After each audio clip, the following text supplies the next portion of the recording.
Welcome to Leadership Devotionals. Today we will continue with Jesus on leadership. In the last episode we saw there the fundamentals being established by Jesus when it comes to servant leadership. And let me share with you a quote from Lori Beth when she articulated how service defined and shaped the ministry and leadership of Jesus.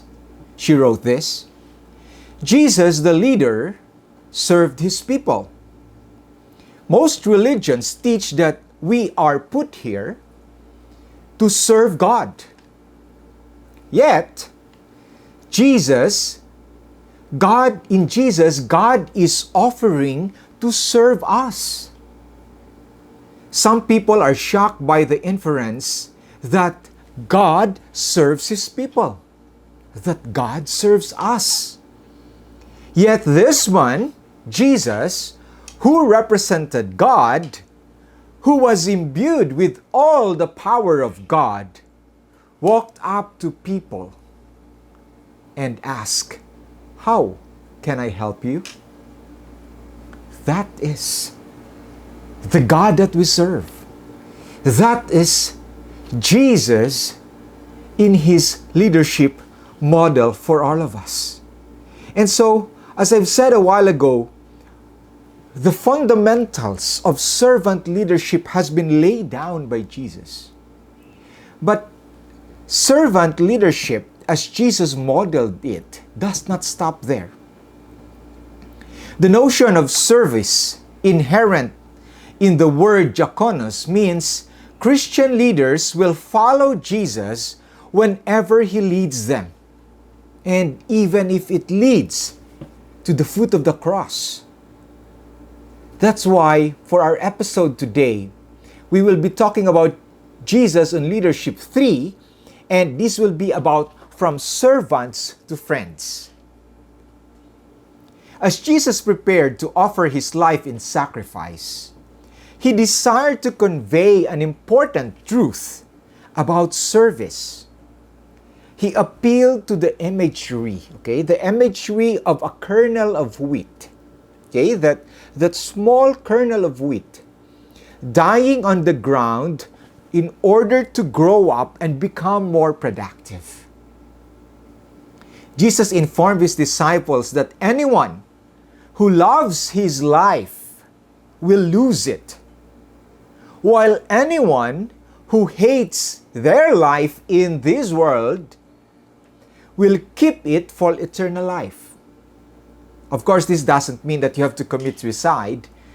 You hate your life. What is meant here is that the enticement of this world that will produce into a comfortable life, so much so that you tend to forget the more wonderful and heavenly treasures in store for us.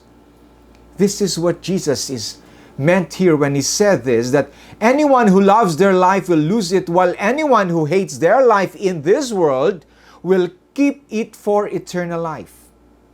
Concluding by affirming that whoever serves me, Jesus is saying, must follow me. And where I am, my servant also will be. My Father will honor the one who serves me. And that is recorded in John 12, verse 25 to 26. God the Father will honor the leader who serves Jesus and his people. The lesson could not be clearer. The one who serves Jesus Christ must be willing to follow him.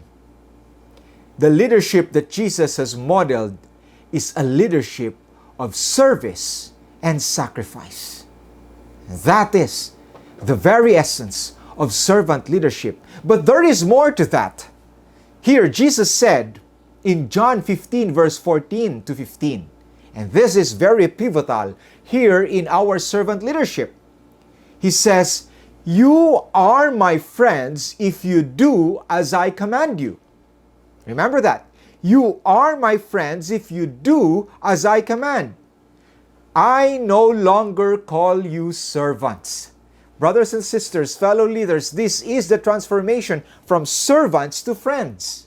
Again, I repeat, you are my friends if you do what I command. I no longer call you servants because a servant does not know his master's business. Instead, I have called you friends, for everything that I have learned from my Father, I have made known to you.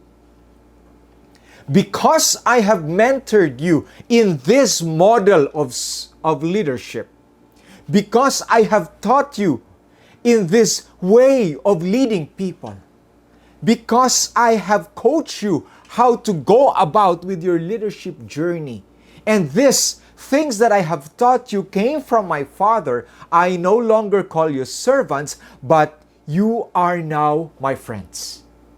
That is what Jesus did in order to transform from servants to friends. And Jesus is saying here that he no longer viewed his disciples as servants or doulos, but rather as friends or philos. Here, Jesus is underscoring not only the significance and centrality, okay? Not only the significance and centrality of servant-slave metaphor, but more importantly, he was elevating, when we say servant leadership, into the core value of what we call relational leadership. When you serve people, you get to establish a loving and a compassionate relationship with them. We all have experienced that.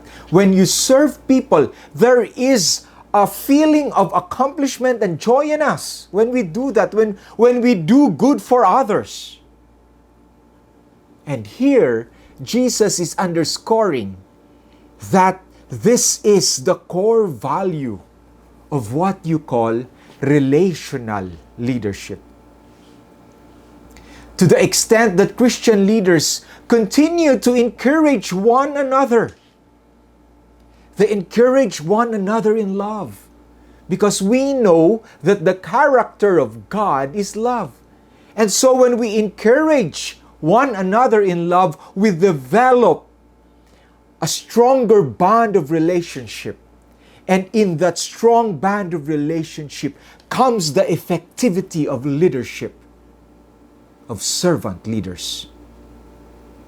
Going so far as to champion the causes of each other and celebrate the successes of each other.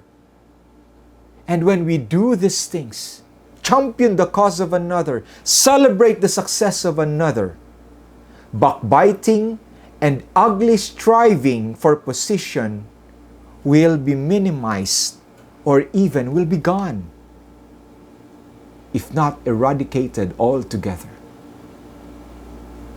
And so, fellow leaders, here is a beautiful model that again Jesus has taught to us.